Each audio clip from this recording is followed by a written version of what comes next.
रजत क्या है, रजत कैसे होती है और इसकी क्या निशानियां हैं और क्या इलाज है। अजीज दोस्तों, अगर हम लघु मानी की बात करें तो रजत का मतलब वापस आना या पलटना है। यानी किसी भी चीज का वापस आना, किसी भी चीज का पलट जाना रजत कहलाता है। अब अमल की रजत क्या है, यानी कि अगर आप कोई अमल करते हैं उसका असर ना होना, ये उस अमल की रजत है। रजत दो तरह से ही हो सकती है, या किसी जिन या जिन्नात की वजह से, या किसी अमल की वजह से खुद ब खुद इंसान की गलती की वजह से रजत हो जाती है। अब जिन्नात की या जिन की रजत क्या है, इसके बारे में हम थोड़ी देर बाद बात करेंगे। पहले हम किसी इंसान की गलती की वजह से क्या रजत होती है उस पर जिक्र शुरू करते हैं। याद रखें, किसी खास चीज के लिए, किसी खास काम के लिए कोई इंसान जब अमल शुरू करता है तो उस अमल को करते हुए बाज़ औक़ात कुछ गलतियां, कुछ कोताहियां हो जाती हैं। उस वजह से वो अमल का असर ख़त्म हो जाता है।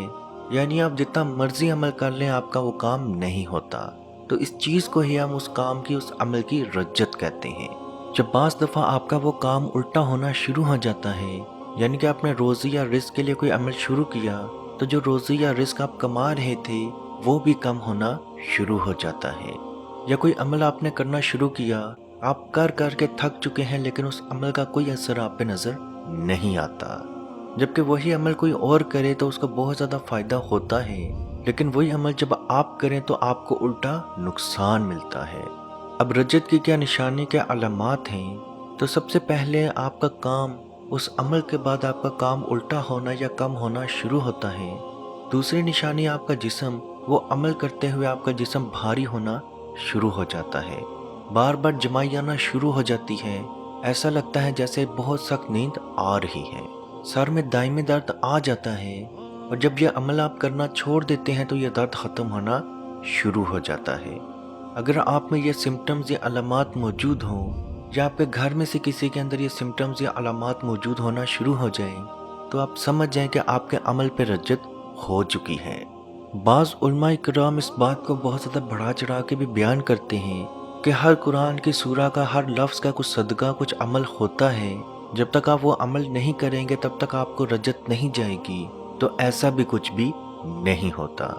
बाज़ दफ़ा जो अमल आप कर रहे होते हैं, वो चीज़ जो आप मांग रहे होते हैं, बाज़ दफ़ा वो आपके हक़ में अच्छी नहीं होती, तो इस वजह से भी आपका अमल असर नहीं कर रहा होता। यानी कि हर अमल का काम ना करना रजत नहीं होता। अब रजत का असर कैसे ख़त्म किया जाए, या कोई अमल आप दोबारा शुरू करना चाहते हैं और आप चाहते हैं कि वो अमल असर करे, तो उसका क्या तरीका है? तो याद रखें, जब भी कोई अमल करना आप शुरू करें, छोटा अमल हो, बड़ा अमल हो, कोई भी अमल जब करना शुरू करें, तो सबसे पहले आप हाजत की 2 नफल ज़रूर पढ़ें। यानी कि जाए नमाज पे खड़े हों, हाजत की 2 रकत नफल नमाज पढ़ें। जब नमाज मुकम्मल कर लें तो अल्लाह पाक से दुआ मांगें कि ए अल्लाह, मैं ये आज से अमल करना शुरू कर रहा हूँ या कर रही हूँ, इस अमल को अपनी बारगाह के साथ में कबूल फरमा। जो गलतियाँ मुझसे हों उसको दरगुजर फरमा, जो ठीक हो अपनी बारगाह के साथ में कबूल फरमा, और इसका सवाब मेरे प्यारे आका मोहम्मद मुस्तफ़ा सल्लल्लाहु अलैहि व आलिहि वसल्लम को मदीना शरीफ पहुँचा। अजीज़ दोस्तों, उसके बाद आप अमल करना शुरू करें, आप खुद देखेंगे कि वो अमल असर करना शुरू करेगा। अब रजत मौजूद है तो आप यही 2 नफल, हाजत के 2 नफल पढ़ने से पहले अपना सदका ज़रूर दें। वो सदका किसी जानवर की शक्ल में हो सकता है, यानी कि मुर्गा लें, उसको अपना सदका दे के किसी गरीब को दे दें। पैसे देना चाहते हैं, 100 रुपया, 200 रुपया किसी गरीब को दे दें, तो ये भी आपका सदका निकल जाएगा। या अगर पॉसिबल हो तो 1 हफ्ता, लगातार 1 हफ्ता अपना सदका सुबह के वक्त ज़रूर निकालें।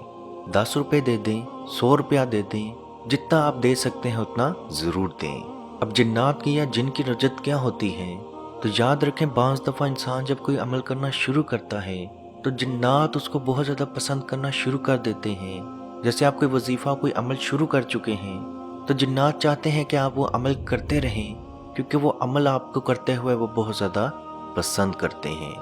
फिर वो आपका काम, वो आपका अमल होते हुए रोकते हैं, पूरी कोशिश करते हैं कि आप अपना वजीफ़ा जारी रखें। फिर जब आप वो वजीफ़ा, वो अमल छोड़ देते हैं, फिर आपको वो डराना शुरू करते हैं। लेकिन ऐसा बिल्कुल ज़रूरी नहीं कि आपको हर अमल की वजह से डराया जाएगा। ये सिर्फ 1% लोगों में ही मौजूद होता है। یعنی کہ 1 کروڑ لوگ اگر کوئی وظیفہ شروع کرتے ہیں تو ان میں سے 2 یا 3 لوگوں کے اندر ہی یہ اثر ہو سکتا ہے۔ تو وہ ہاپ میں آ کے آپ پہ پریشر ڈالتے ہیں کہ یہ عمل دوبارہ شروع کرو، یا 100 دفعہ یا 1000 دفعہ درود شریف پڑھو، تو بعض دفعہ ایسی رجت بھی ہو جاتی ہے۔ عزیز دوستو، اگر آپ روزی یا کمائی کے لیے کوئی وظیفہ یا کوئی عمل کرنا چاہتے ہیں تو نبی پاک صلی اللہ علیہ وآلہ وسلم کی روایت میں موجود ہے، ایک صحابی آپ صلی اللہ علیہ وآلہ وسلم کی خدمت میں پیش ہوئے اور عرض کی، یا رسول اللہ صلی اللہ علیہ وآلہ وسلم، میرے پہ قرض، انتہا کا قرض چڑھ چکا ہے، بہت کوشش کی، کاروبار کروں، کام کروں، کچھ بھی کروں، لیکن میں ناکام ہی رہ گیا ہوں۔ اتنا زیادہ قرض، اتنا زیادہ مال چڑھ چکا ہے کہ 2 وقت کی روٹی کھائے ہوئے بھی عرصہ ہو چکا ہے۔ یا رسول اللہ صلی اللہ علیہ وآلہ وسلم، وہی کام جس میں مجھے نقصان ہوتا ہے، کوئی اور وہ کام کرتا ہے تو بہت زیادہ منافع پاتا ہے، تو آپ صلی اللہ علیہ وآلہ وسلم کوئی عمل دیں جس کی وجہ سے میں پیٹ بھر کے 2 وقت کی روٹی کھا سکوں۔ تو صحابی فرماتے ہیں، جب آپ صلی اللہ علیہ وآلہ وسلم نے اس کو عمل دیا تو ہم اس کو دیکھتے تھے کہ وہی صحابی جو 2 وقت کی روٹی کے لیے تڑپ رہا تھا، بعد میں اللہ نے اس کو اتنا دیا کہ دونوں ہاتھوں سے اپنا مال غریبوں میں بانٹتا تھا۔ عزیز دوستو، آپ صلی اللہ علیہ وآلہ وسلم نے اس کو یہ عمل دیا کہ اے شخص، جب بھی تو گھر میں داخل ہو تو سلام ضرور کہا کرو، بے شک گھر میں کوئی موجود ہو نہ ہو، سلام ضرور کہو، اس کے بعد میرے پہ بھی سلام پڑھو، اور اس کے بعد 3 مرتبہ سورہ اخلاص کی تلاوت کرو۔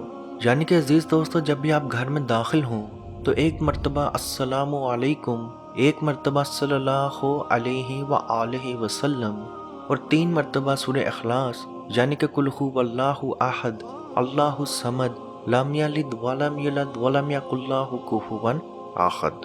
تو عزیز دوستو، یہ عمل آپ کرنا شروع کریں، غیب کے دروازوں سے آپ کے پاس مال آنا شروع ہوگا، اور اگر آپ پہ قرض بھی موجود ہے مکمل طور پہ اللہ پاک کے حکم سے ختم ہوگا۔ عزیز دوستو، اس ویڈیو کو جہاں تک ہو سکے ضرور شیئر کریں، کیونکہ اچھی بات، اچھی چیز پھیلانا بھی صدقہ ہے، اور آپ کی وجہ سے اگر کسی کی کوئی پریشانی، کوئی مصیبت، کوئی ٹینشن دور ہوگی تو اس کا ثواب بھی آپ کو ضرور ملے گا۔ اللہ پاک سے دعا ہے کہ ہم سب کو اپنے حفظ و ایمان میں رکھے، اور کشمیر کے بھائیوں پہ خصوصی رحم عطا فرمائے، اور ان کو آزادی کی نعمت عطا فرمائے۔ آمین۔ اللہ حافظ۔